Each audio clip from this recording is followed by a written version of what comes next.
समय आएगा, सबसे बड़ा और सबसे लंबा छलांग हम ही मारेंगे।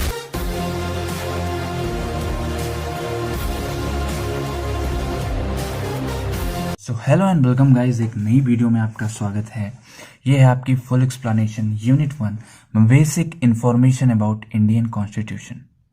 ये सब्जेक्ट, ये पार्ट आपका यहीं पे नहीं बल्कि आगे भी आपको काम आने वाला है, ठीक है? तो थोड़ा ध्यान से पढ़ना।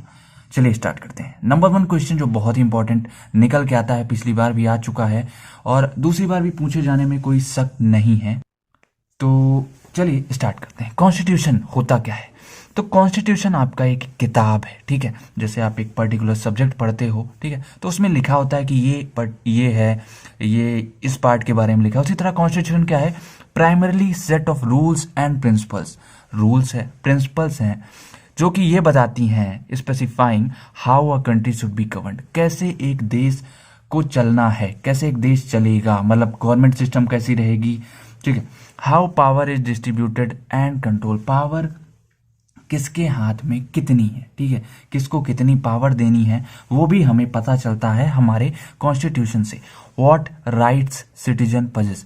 अब भाई देखो, कॉन्स्टिट्यूशन सिर्फ आपके कंट्री में ही नहीं बल्कि और कंट्रीज में भी लागू है। मतलब कॉन्स्टिट्यूशन का अर्थ जो आपके कंट्री में है वही और कंट्रीज में भी है। तो याद रखना, कॉन्स्टिट्यूशन एक यूनिवर्सल चीज है। Primarily set of rules and principles है, specifying how a country should be governed. मतलब हर कंट्री का अलग अलग होता है बट ये यूनिवर्सल होता है। मतलब कॉन्स्टिट्यूशन होना मैंडेटरी है, ठीक है? डिक्टेटरशिप अगर नहीं है तो। चलिए अब फंक्शंस की बात करते हैं कि फंक्शन क्या होते हैं। देखो, function can declare and define the boundaries of a political community.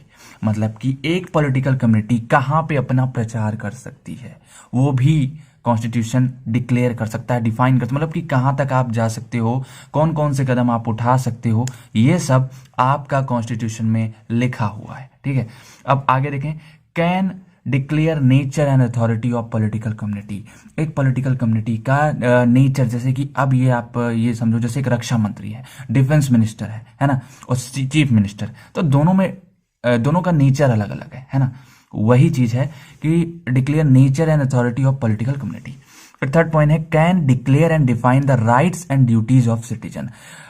हमारे मतलब जो हमारा राइट है, हमारी जो ड्यूटी है, वो सब भी कॉन्स्टिट्यूशन में लिखा हुआ है और हमें बताया भी जाता है। कैन डिवाइड और share power between different layers of government और सब स्टेट कम्युनिटीज। मतलब जो पावर्स हैं वो हर एक लेयर में बटी हुई होती हैं। जैसे देखा जाए तो प्रेसिडेंट के पास ज्यादा पावर है ना, सुप्रीम होता है वो। उसके बाद प्राइम मिनिस्टर कह सकते हो, उसके इक्विवेलेंट है। फिर स्टेट लेवल पे देखा जाए तो चीफ मिनिस्टर है, उसके नीचे देखा जाए तो, और इसी तरह जो लेयर्स हैं, उन्हीं लेयर्स की बात हो रही है यहाँ पे कि यहाँ पे सारी पावर्स बटी हुई होती हैं सबके पास। फिर can express the identity and values of national community, ठीक है? अब आगे चलते हैं, कॉन्स्टिट्यूशन में होता क्या क्या है। हमारे कॉन्स्टिट्यूशन में जैसे एक किताब होती है, ठीक है, उसमें सबसे पहले क्या होता है? इंट्रोडक्शन होता है, कंटेंट होता है, इंडेक्स होता है ना, प्रॉपर ऐसी चीजें होती हैं।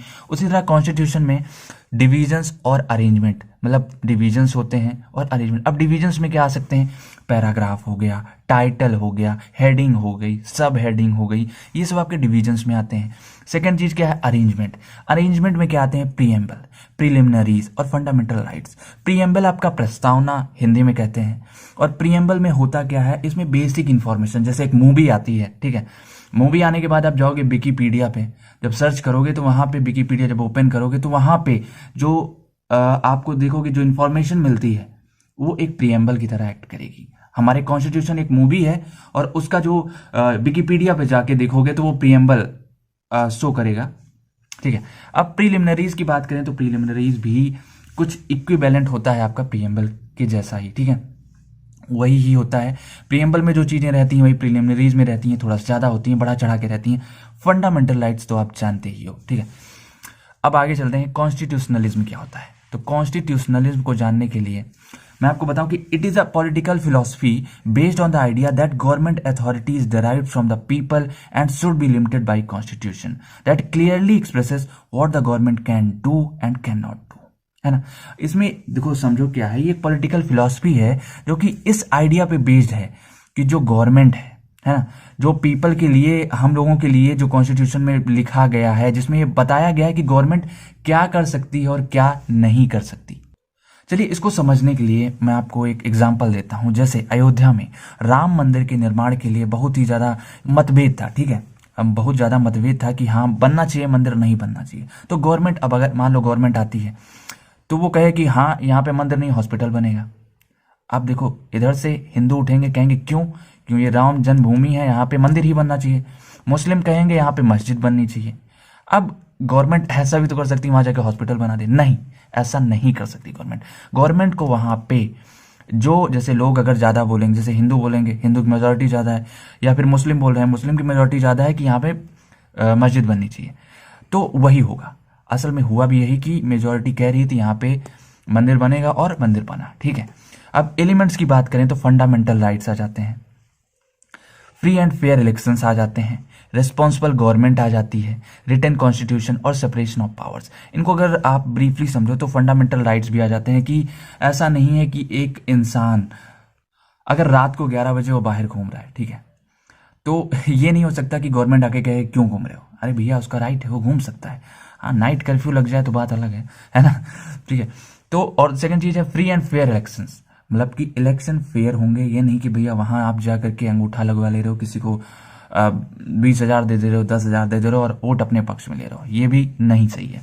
रिस्पॉन्सिबल गवर्नमेंट होनी चाहिए, हर एक चीज की अथॉरिटी लेनी चाहिए, हर एक चीज के लिए रिस्पॉन्सिबल होना चाहिए। अब ऐसा नहीं, देखो जैसे अफगानिस्तान का एग्जाम्पल लें, तो जैसे ही वहां पे तालिबान का अटैक हुआ, वहां के प्रेसिडेंट साहब भाग गए, ये रिस्पॉन्सिबल गवर्नमेंट बिल्कुल भी नहीं है ना, इसीलिए वहां पे और ही ज्यादा तालिबान का राज फैल गया।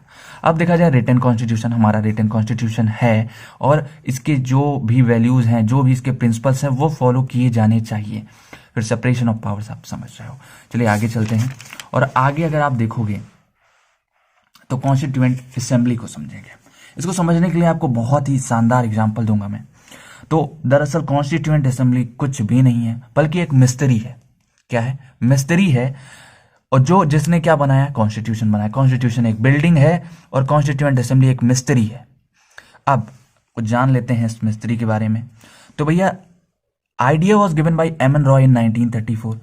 तो भैया जो एम एन रॉय जी थे, उन्होंने कहा कि ये मिस्त्री बहुत बढ़िया बनाएगा कॉन्स्टिट्यूशन, इसलिए इसी को रखते हैं। तो एम एन रॉय जी ने 1934 में कॉन्स्टिट्यूएंट असेंबली नाम के मिस्त्री को रखा। एम एन रॉय जी की राय थी, एम एन रॉय जी की राय थी कि कॉन्स्टिट्यूएंट असेंबली मिस्त्री बहुत बढ़िया है। अब became official demand of INC 1935।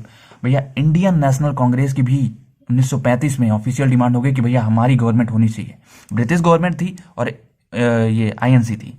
तो आईएनसी ने कहा कि अब हमारी गवर्नमेंट होनी चाहिए, पावर्स हमारे पास होनी चाहिए, ब्रिटिश गवर्नमेंट की अब नहीं चलेगी। उसके बाद एक्सेप्टेड बाय ब्रिटिश इन अगस्त 1940। ये इन दोनों की मांग जो है 1940 में ब्रिटिश गवर्नमेंट ने कहा ठीक है, हम बनवाएंगे तुम्हारा कॉन्स्टिट्यूशन और तुम्हें एक ऑफिशियल तुम्हारी डिमांड जो है पूरी करेंगे।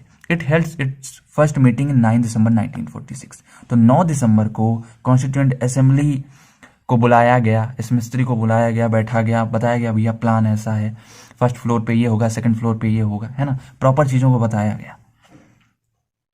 और members were chosen by indirect election by the members of provincial legislative assemblies that had been established under Government of India Act 1935। तो ये गवर्नमेंट ऑफ इंडिया एक्ट हम लोग अभी आगे देखेंगे, ठीक है। तो कॉन्स्टिट्यूएंट असेंबली में आप इतना समझ गए ना कि ये मिस्त्री भाई साहब ने कॉन्स्टिट्यूशन बनाया है। ये इनको सजेस्ट किसने किया था? एम एन रॉय ने। ये आईएनसी की भी डिमांड थी, आईएनसी भी कह रहा था नहीं नहीं हमें बनवाना है कॉन्स्टिट्यूशन और कॉन्स्टिट्यूएंट असेंबली उसके लिए आएगी। तो यही चीज था। और मेंबर्स को जो चूज किया गया मतलब इस कॉन्स्टिट्यूएंट असेंबली में, वो थे इनडायरेक्ट इलेक्शन से, ठीक है। अब देखो असल में जब ये कॉन्स्टिट्यूएंट असेंबली बनी तो इसके अंदर 389 मेंबर्स थे, जिसमें से 296 सीट किसकी थी? ब्रिटिश इंडिया की। भैया अपने पक्ष में ज्यादा रखा था ब्रिटिश ने। और 93 प्रिंसली स्टेट्स की थी। उसके बाद doctor Rajendra Prasad became permanent chairman of constituent assembly. तो हमारे राजेंद्र प्रसाद जी परमानेंट चेयरमैन बने थे कॉन्स्टिट्यूएंट असेंबली की सबसे पहली बार। फिर कॉन्स्टिट्यूएंट असेंबली टुक 2 years 11 months 18 days, 2 साल 11 महीने 18 दिन लग गए हमारे कॉन्स्टिट्यूशन ऑफ इंडिया को बनाने में, जिसमें पूरे 11 सेशंस की मीटिंग बैठी थी। बार बार मिस्त्री को बुलाया जा रहा था, बताया जा रहा था भैया आप काम करो, ऐसे करो वैसे करो। 265 डेज। अब भैया मैं आपको बता दूं कि ये जो मिस्त्री है आपका अकेला नहीं है ना। इस मिस्त्री के साथ बहुत सारे लोग हैं, मतलब पूरे 389 लोग हैं। ओके, अब अगर हम लोग आगे चलते हैं तो इसके फंक्शंस देख लेते हैं। तो फंक्शंस क्या होता है कॉन्स्टिट्यूएंट असेंबली का? जो मिस्त्री भाई साहब थे उनका काम है फ्रेमिंग द कॉन्स्टिट्यूशन, कॉन्स्टिट्यूशन को बनाना सबसे पहला काम है। और इसने और क्या क्या काम किए और क्या क्या अच्छे कदम लिए? अडॉप्टेड नेशनल फ्लैग ऑन 22 जुलाई 1947, हमारी बिल्डिंग के ऊपर क्या लगाया? 22 जुलाई 1947 को नेशनल फ्लैग को भी हमारे लगा लिया। फिर अडॉप्टेड नेशनल एंथम ऑन 24 जनवरी 1950 और adopted national song, national anthem को भी बजा दिया 24 जनवरी को। साथ ही साथ बगल में स्पीकर रखे क्या कर दिया? नेशनल सॉन्ग को भी 24 जनवरी 1950 को बजा दिया। ठीक है, और elected first president of India on 24 जनवरी 1950। तो ये तीनों कांड कब हुए थे? 24 जनवरी 1950 को। ठीक है, ये तीनों कांड आपके 24 जनवरी 1950 को हुए थे। ऐसे समझो कि कॉन्स्टिट्यूशन को भी बनाया गया, नेशनल एंथम को भी लगाया गया और नेशनल सॉन्ग को भी, और समझ गए। चलिए अब आगे चलते हैं। ये कुछ फंक्शंस थे इसके। अगर आगे आप देखोगे तो गवर्नमेंट ऑफ इंडिया एक्ट 1935 क्या है? अब अगर बात करें कि गवर्नमेंट ऑफ इंडिया एक्ट क्यों पास हुआ, देखो क्या हुआ कि जब हम लोग थे, हम लोगों ने कहा कि हमें हमारा संविधान चाहिए, एक संविधान बनाओ जो कि हमारा रहेगा। तो इसमें क्या हुआ कि ठीक है बोले, जो ब्रिटिश लोग थे उन्होंने कहा ठीक है हम बनाते हैं। और 1919 में, जो कि गवर्नमेंट ऑफ इंडिया एक्ट 1919 में हम लोगों ने इसकी मांग की, और उसके कुछ दिन बाद ब्रिटिश ने आए और कहा कि हम बनाएंगे। और उन्होंने एक, जैसे हमारी कॉन्स्टिट्यूएंट असेंबली थी वैसे उन्होंने बनाया क्या? Simon commission. ठीक है, क्या बनाया? Simon commission. अब जब साइमन कमीशन लोगों ने बनाया तो हम लोगों ने उसका विरोध किया। क्यों? क्योंकि भैया उसमें हमारा एक भी आदमी था ही नहीं। मतलब तुम हमारी जिंदगी लिखने जा रहे हो और बिना हमसे पूछे हैं। तो इसीलिए हम लोगों ने उसका अपोज किया। जब उसका अपोज किया तो हमने कहा Simon go back, Simon commission मुर्दाबाद। तो साइमन कमीशन को एबॉलिश किया गया और काफी मीटिंग्स के बाद, जैसे reports of Simon commission, third round table conference, white paper of 1933, report of joint select committees के बाद गवर्नमेंट ऑफ इंडिया एक्ट 1935 है। अब देखो जब इतनी बात हुई, हमने कहा साइमन कमीशन का नहीं चलेगी, तो उन्होंने कहा ठीक है आपकी राय क्या है? उन्होंने कहा कि हमारे लोगों को भी लो, अगर हमारा संविधान बनाने जा रहे हो तो हमारे लोगों को भी लो। तो मान गए ब्रिटिश, उन्होंने कहा ठीक है। और फिर हम लोगों ने अपने कुछ बंदे भेजे और उन्होंने मिलकर ब्रिटिश पार्लियामेंट के साथ हमारा कॉन्स्टिट्यूशन बनाया। ठीक है, तो passed by British parliament in August 1935, longest act enacted by British parliament at that time, divided in 2 separate acts. तो क्या हुआ जब ये देखा जाए तो एक बन गया था गवर्नमेंट ऑफ इंडिया एक्ट 1935, दूसरा हो गया था गवर्नमेंट ऑफ बर्मा एक्ट 1935। अब ध्यान से देखो क्या हुआ था कि ये जो चारों हैं इनसे मिल के बना था हमारा government of India act. Reports of Simon commission, third round table conference, white paper of 1933, report of joint select committees, तब कहीं जाके गवर्नमेंट ऑफ इंडिया एक्ट 1935 बना। ठीक है, अच्छा इस एक्ट से हुआ क्या? This act ended the system of diarchy introduced by government of India act 1919। ठीक है, 1919 में जो हमारा देखा जाए तो एक एक्ट GOI ही हुआ था, गवर्नमेंट ऑफ इंडिया एक्ट। ठीक है, ये जो गया था उसमें एक डायरची नाम का सिस्टम जो है एंड हो गया। अच्छा डायरची होता क्या है? डायरची ये होता है कि भैया राज आप करो, ठीक है, राज आप करो खाएंगे हम, मतलब कमाओ आप, नौकरी आप करो, नाम आपका होगा, मगर जो पैसा आएगा वो हमारा, समझे? जैसे कि क्या होता था देखो, दरअसल EIC ईस्ट इंडिया कंपनी क्या करती थी? ईस्ट इंडिया कंपनी जो है बिहार, बंगाल और उड़ीसा से टैक्स कलेक्ट करती थी। मगर देखा जाए तो यहां पे राज नहीं करती थी EIC। राज कौन करता था?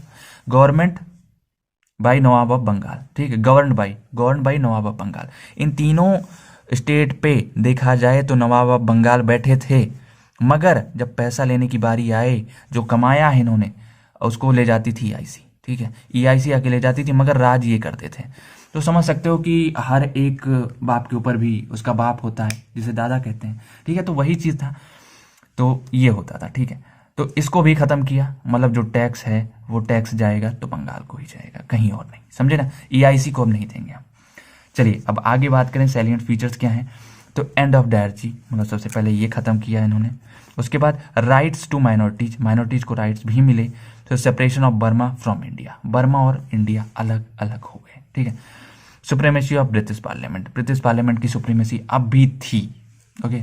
चलिए अब आगे चलते हैं, और अगर आगे देखें तो इंडियन इंडिपेंडेंस एक्ट 1947, सबको पता है भैया कि हमको 15 अगस्त 1947 को आज़ादी मिली, किससे? ब्रिटिश से।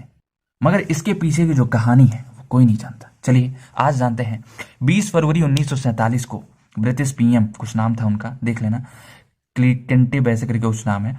तो उन्होंने कहा कि 20 फरवरी 1947 को उन्होंने कहा कि अब ब्रिटिश रूल का अंत हो जाएगा 30 जून 1948 को।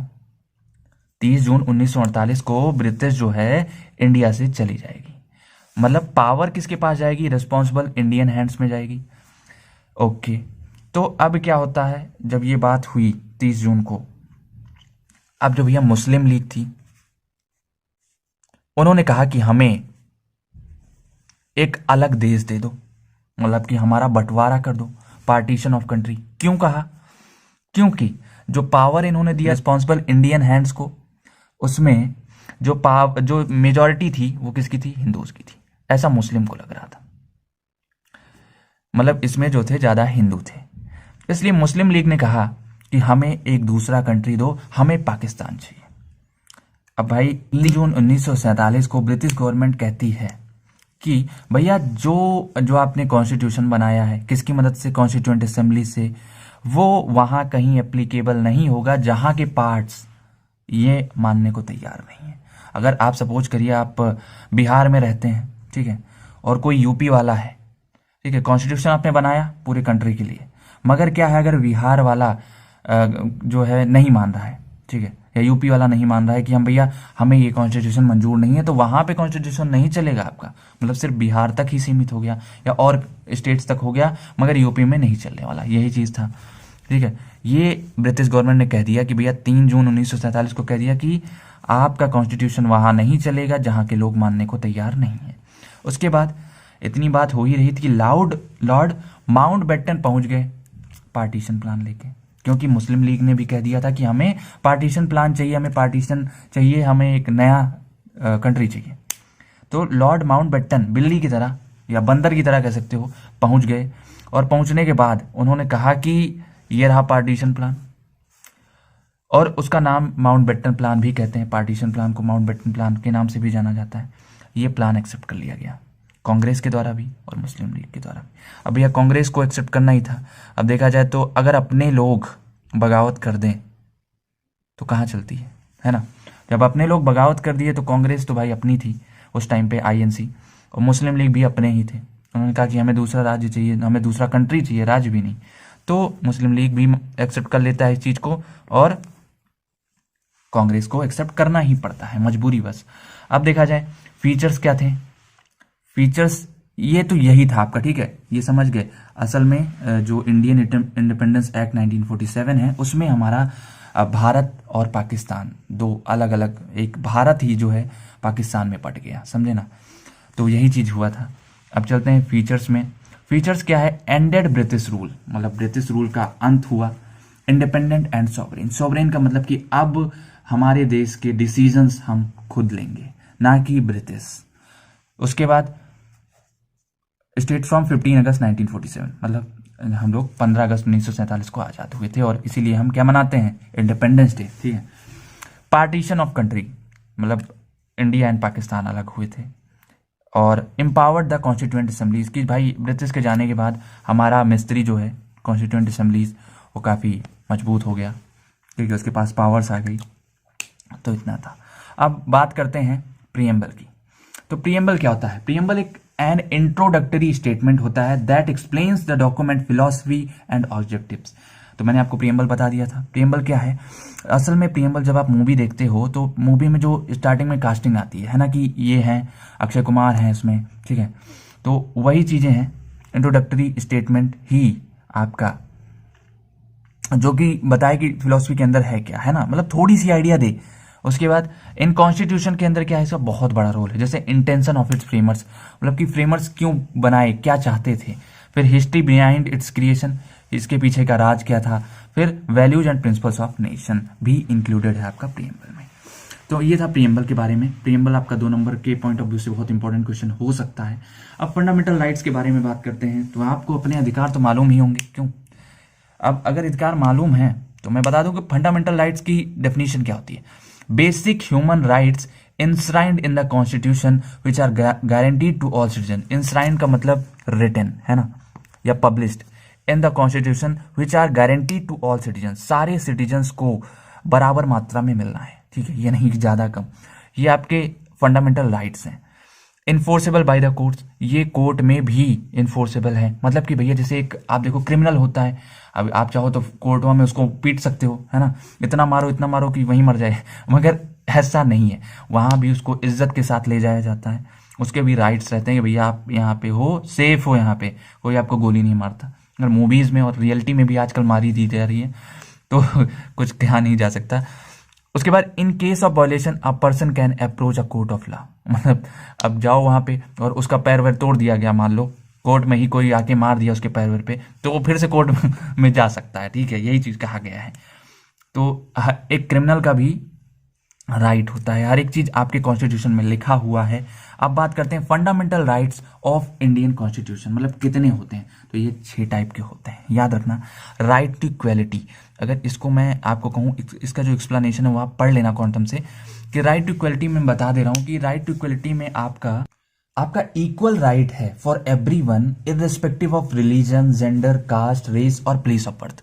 मतलब भैया ये 4-5 जो क्राइटेरिया है कि आप कहाँ पैदा हुए हो, डजंट मैटर, आपकी जाति क्या है, आपका रिलीजन क्या है, आपका जेंडर क्या है, ठीक है, ये सब मैटर नहीं करता। जो राइट एक नॉर्मल इंसान को दिए जा रहे हैं वो भी वही आपको भी दिए जाएंगे, चाहे आप एबनॉर्मल हो। मतलब कि देखो यहाँ पे हैंडीकैप्ड अलग आ जाता है, बट सारे जो कह सकते हो इक्वेलिटी के मायने हैं, दर्जे हैं, सबके लिए बराबर है। Right to freedom, right to freedom का मतलब देखा जाए तो ये आपका 19 से 22 आर्टिकल में आता है। इसमें आपकी फ्रीडम ऑफ स्पीच आ जाती है, एक्सप्रेशन आ जाती है, असेंबली विदाउट आर्म्स आ जाती है, एसोसिएशन आ जाती है, प्रैक्टिस ऑफ एनी प्रोफेशन आ जाती है, freedom to reside in any part of the country. मतलब कि देखा जाए तो आप कुछ भी बोल सकते हो, आपके पास फ्रीडम है, मगर आप वो चीजें ना बोलें, इसके लिए फंडामेंटल ड्यूटीज भी बनाई गई हैं कि आप अपने दर्जे में रहकर ही बोलें, है ना, ये नहीं कि आप इंडिया में रह के बोलें कि भारत मुर्दाबाद या हिंदुस्तान मुर्दाबाद, ये बिल्कुल भी एप्लीकेबल नहीं है।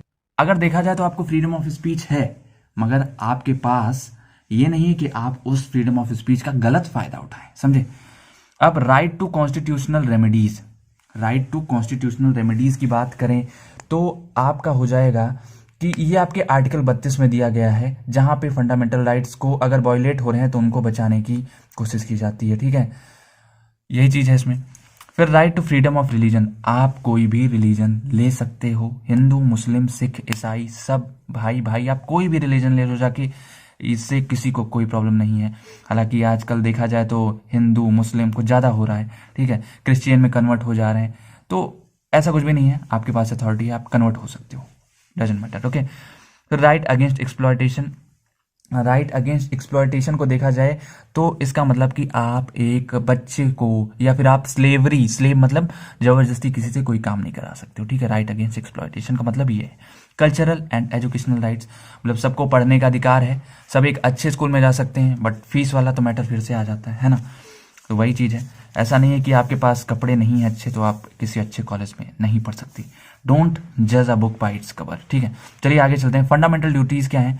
फंडामेंटल ड्यूटीज की बात करें तो जैसे मैंने कहा ना कि अगर आप हिंदुस्तान में हैं तो आप हिंदुस्तान मुर्दाबाद नहीं कह सकते, यही आपकी ड्यूटीज में आ जाता है कि फ्रीडम ऑफ स्पीच होने के बावजूद भी आप ये चीज नहीं कह सकते। क्यों? क्योंकि वहां पे फंडामेंटल ड्यूटीज एक्ट करना स्टार्ट करती है। कैसे? Added to constitution by 42nd amendment in 1976 upon the recommendation of Swaran Singh committee. स्वर्ण सिंह कमेटी के द्वारा ही ये क्या कहते हैं रिकमेंड की गई थी, इसलिए इसको अप्लाई किया गया। अब इसको पढ़ने के लिए हम थोड़ा सा क्वांटम का सहारा लेंगे। देखा जाए तो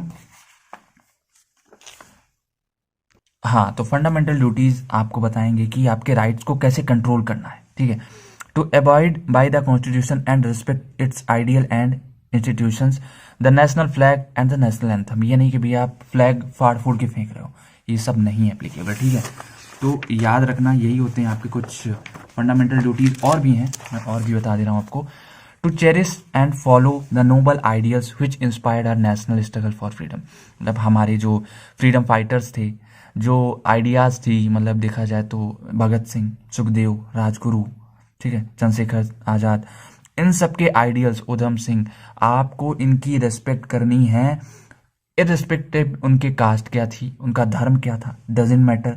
ये आपके लिए गुरु, आपके लिए भगवान होने चाहिए, ठीक है। फिर to uphold and protect the sovereignty, unity and integrity of India. India की यूनिटी को भी बनाए रखना है, इंटीग्रिटी टूटने नहीं देना है। तो यही मतलब करें, ब्रदरहुड को आगे रखो। To defend the country and render national service when called upon to do so. अगर कल के हमारा पाकिस्तान के साथ युद्ध हो रहा है, या मान लो कोई बड़ी कंट्री है, ठीक है, तो आपको अगर बुलाया जा रहा है तो आपको आना चाहिए, ठीक है, यही चीज है। To promote harmony and the spirit of common brotherhood, ठीक है। To value and preserve the rich heritage of our composite culture. हमारे कल्चर को भी बचाए रखना है, कि जहां पे जो संस्कृति है वो चलती रहनी चाहिए, ठीक है। आगे देखा जाए, to develop the scientific temper, humanism and the spirit of inquiry and reform. फिर to safeguard public property and to observe violence. ये सब समझ रहे हैं ना आप, कि हमारी जो पब्लिक प्रॉपर्टी है उसको भी अच्छे से हम लोग को देखना है। ये नहीं जैसे आजकल लोग देखें तो पब्लिक टॉयलेट्स को ही तोड़ देते हैं, ठीक है। जो पब्लिक की है उसका उतना केयर नहीं, बसेस में बैठेंगे तो उसकी सीट वगैरह उखाड़ लेते हैं, है ना, तो वो चीज़ नहीं करना है। पब्लिक प्रॉपर्टी को भी अच्छे से देखना है। टू सेफ गार्ड ये हो गया। To strive towards excellence in all spheres of individual and collective activity so that provide opportunity for education to his child और ward between the age of 6 and 14 year. 6 से 14 साल वालों को पढ़ने का मौका दिया जाना चाहिए, ना कि उनसे काम करवाना चाहिए, ठीक है। ये हो गया डायरेक्टिव। हाँ, फंडामेंटल ड्यूटीज मैंने आपको बता दी है, पढ़ लेना। ये 1.24 मैंने समझा भी दिया है, बट एक बार जरूर पढ़ना, ठीक है। Directive principles of state policy क्या होती है? तो directive principle of state policy 1945 में सप्रू कमेटी के द्वारा लाया गया था, ठीक है, जिसको देखा जाए तो फंडामेंटल राइट्स का अपोजिट होता है। मतलब अगर फंडामेंटल राइट्स नेगेटिव है तो वो पॉजिटिव है। जैसे कि जस्टिसिएबल, ठीक, फंडामेंटल राइट्स क्या है आपके? जस्टिसिएबल है, कोर्ट में भी जस्टिसिएबल है। मगर directive principle of state policy, जिसको हम डीपीएसपी भी कहते हैं, ये आपके नॉन जस्टिसिएबल है। मतलब अगर आप स्टेट लेवल पे देखोगे तो वहां पे आपका ये नॉन जस्टिसिएबल है, मतलब वहां पे आपकी ये नहीं चलेंगे। वहां पे जैसे कुछ रहेंगे rules and regulation. DPSP are ideals which are meant to keep in mind when it formulates policies and enact laws. मतलब सबके, जैसे कि एक तरीके से कहा जाए ना, कि यहाँ पे फंडामेंटल राइट्स को साइड में रखा जाता है, उसके बाद जो लॉज बनाए जाते हैं वो आगे आते हैं, समझे। इंस्ट्रूमेंट ऑफ इंस्ट्रक्शंस, ये इतना टर्म याद रखना। असल में अगर ये आए डायरेक्टिव प्रिंसिपल्स तो बस इतना लिख दोगे तो आपका काम काफ़ी ज़्यादा हल हो जाएगा। इसको थोड़ा ऐसे कर देना, ठीक है, जो भी होता है ऐसे करके। Which are enumerated by government of India Act 1935। तो गवर्नमेंट ऑफ इंडिया एक्ट 1935 में ही इसको भी लॉन्च किया गया था। तो ये होता है आपका डायरेक्टिव प्रिंसिपल के बारे में हो गया। अब अगर बात करें हम लोग 11th क्वेश्चन फ्रॉम क्वांटम, तो 1.34 देख लेते हैं। तो फेडरलिज्म, अगर इसको समझना है, चलिए ये क्वेश्चन भी देख लेते हैं। What do mean by federal system? There are generally 2 types of states in the world. मतलब एक, the state has only one government for the entire country is known as a unitary state. और second क्या है? The state which has governments at 2 levels, one at central level and other at state level, is known as federal state. मतलब एक central level पे और एक state level पे, तो फेडरल स्टेट। तो इस तरीके से अगर मैं आपसे पूछूं इंडिया क्या है, तो इंडिया आपका फेडरल सिस्टम है, okay. Besides having 2 sets of government, a federal system must have 3 other features: a written constitution, division of powers between the central government and the state government, supremacy of the judiciary to interpret the constitution. India has a federal system having all these features, ठीक है, India के पास ये सारी चीजें हैं। चलिए अब देखते हैं। देखा जाए तो although India is a federal system but it has more tilde towards a unitary system of government. देखा जाए तो ऐसा लगता है कि यूनिटरी ज्यादा है। It is sometimes considered a quasi federal system as it has features of both federal and a unitary system. मतलब दोनों के, जैसे कि इंडिया को कहा जाए तो इंडिया में बहुत ही कल्चर है, उसी तरीके से जो गवर्नमेंट का भी कल्चर है वो दोनों सा लगता है, इसलिए इसको क्वासी फेडरल सिस्टम भी कहा जाता है। Elements of federalism were introduced into modern India by the government of India act 1919 which separated powers between the center and the provincial legislature। तो ये तब से ही चला आ रहा है। Government at two level, centre and state, और division of powers between the centre and states. There are 3 list given in 7th schedule of the constitution which gives the subjects each level has jurisdiction in union list, state list, concurrent list। इतना याद रखना। और यहाँ पे 2 point और दिए गए हैं, सुप्रीमेसी ऑफ द कॉन्स्टिट्यूशन और इंडिपेंडेंट जुडिशरी। तो समझ गए होंगे आप फेडरल सिस्टम मेरे हिसाब से कि जब 2 गवर्नमेंट रहती हैं एक कंट्री में, वही होता है आपका फेडरल। ठीक है, अब देखो emergency provision in Indian constitution. हमारे भारतीय संविधान में जो इमरजेंसी प्रोविजन है वो क्या है? तो कॉन्स्टिट्यूशन ऑफ इंडिया अथॉरिटी देता है किसको? प्रेसिडेंट को, कि आप इमरजेंसी लागू कर सकते हैं। कितने टाइप की? 3 टाइप की, national, state, financial. National, state और फाइनेंशियल नाम की 3 इमरजेंसी आप लागू कर सकते हैं। इनको तीनों को समझते हैं। Emergency provisions in India are borrowed from Weimar constitution of Germany. Weimar constitution of Germany, जो कि वेमार क्या है? जर्मनी का कॉन्स्टिट्यूशन है, उसमें से हम लोगों ने इसको बोरो किया है। नेशनल इमरजेंसी की बात करें तो security of country is threatened. जब भी आपके कंट्री की सिक्योरिटी थ्रेटेंड होती है, मतलब कि वॉर का माहौल हो जाता है, ground of Wars, external aggression और आर्म्ड रेबेलियन, तब हमारी लागू होती है नेशनल इमरजेंसी। और इस इमरजेंसी से हम पूरे देश को सजग कर सकते हैं कि भैया ऐसा हो रहा है, इसलिए आप लोग हेल्प करो। अच्छा, अब declare emergency only on written advice of cabinet. मतलब भैया जो हमारे राष्ट्रपति जी होते हैं वो भी कब कर सकते हैं? जब advice, written advice of cabinet होगी तभी इमरजेंसी लगेगी। वही कौन सी? National emergency. Special majority required to approve emergency. अब ज्यादातर लोगों का राय से ये होगा कि हाँ इमरजेंसी लगानी है नहीं, क्योंकि बहुत ही ज़्यादा चीज़ें डिस्टर्ब हो जाती हैं इमरजेंसी में। ये एक टर्म नहीं है, बल्कि यहाँ पे आप देखोगे जैसे लॉकडाउन होता है, उसी तरह एक इमरजेंसी टर्म भी बहुत ही क्रूशियल है, बहुत ही कॉम्प्लेक्स टर्म है। ठीक है, मैक्स पीरियड क्या है? 6 months वंस अप्रूव्ड। जब एक बार लग गया, जैसे अगर लग गया तो 6 महीने से ज़्यादा नहीं चलेगा। 6 महीने के बाद आपको फिर से अप्रूव करना पड़ेगा, समझे? और मिनिमम तो आप कभी भी हटा सकते हैं। स्टेट इमरजेंसी क्या है? स्टेट इमरजेंसी जब फेलियर ऑफ कॉन्स्टिट्यूशनल मशीनरी है। जैसे देखा जाए कि सपोज करो वेस्ट बंगाल में ममता बनर्जी जी हैं, और वहां पे अगर कुछ भी देखा जाए फेल हो जाए गवर्नमेंट सिस्टम, तो वहां पे प्रेसिडेंट का डायरेक्ट कंट्रोल आ सकता है। मतलब उस राज्य पे, जैसे अभी प्रेसिडेंट कौन है? रामनाथ कोविंद जी, तो उनका डायरेक्ट कंट्रोल आ जाएगा किस पे? बंगाल पे, समझे? फिर president receives report from state governor. अगर स्टेट गवर्नर उनको रिपोर्ट देता है कि ऐसा ऐसा हो रहा है, तो वो लगा सकता है आपका स्टेट इमरजेंसी। फिर state fails to comply with all directions, मतलब सारे डायरेक्शन में जो पावर्स बटी हुई होती हैं वो अगर सही से नहीं चल पा रही हैं तो भी आपका समझ लो स्टेट इमरजेंसी लग सकती है। फिर इसको कॉन्स्टिट्यूशनल इमरजेंसी के नाम से भी जानते हैं, इसको पढ़ लेना थोड़ा सा क्योंकि इंपॉर्टेंट है ये। फाइनेंशियल इमरजेंसी, नाम से क्लियर है कि पैसों वाली इमरजेंसी। फाइनेंशियल क्राइसिस, अब देखो फाइनेंशियल स्टेबिलिटी और क्रेडिट ऑफ इंडिया थ्रेटेंड। अगर भारत के, मतलब देखा जाए फाइनेंशियल जो भी आपका क्या कहते हैं उसे, इकोनॉमिक लेवल, अर्थव्यवस्था, अगर वो थ्रेटेंड होती है, मतलब उस पर कोई आंच आती है, तो ये can declare it on advice of council of minister. Council of minister के कहने पे फाइनेंशियल इमरजेंसी भी लग सकती है।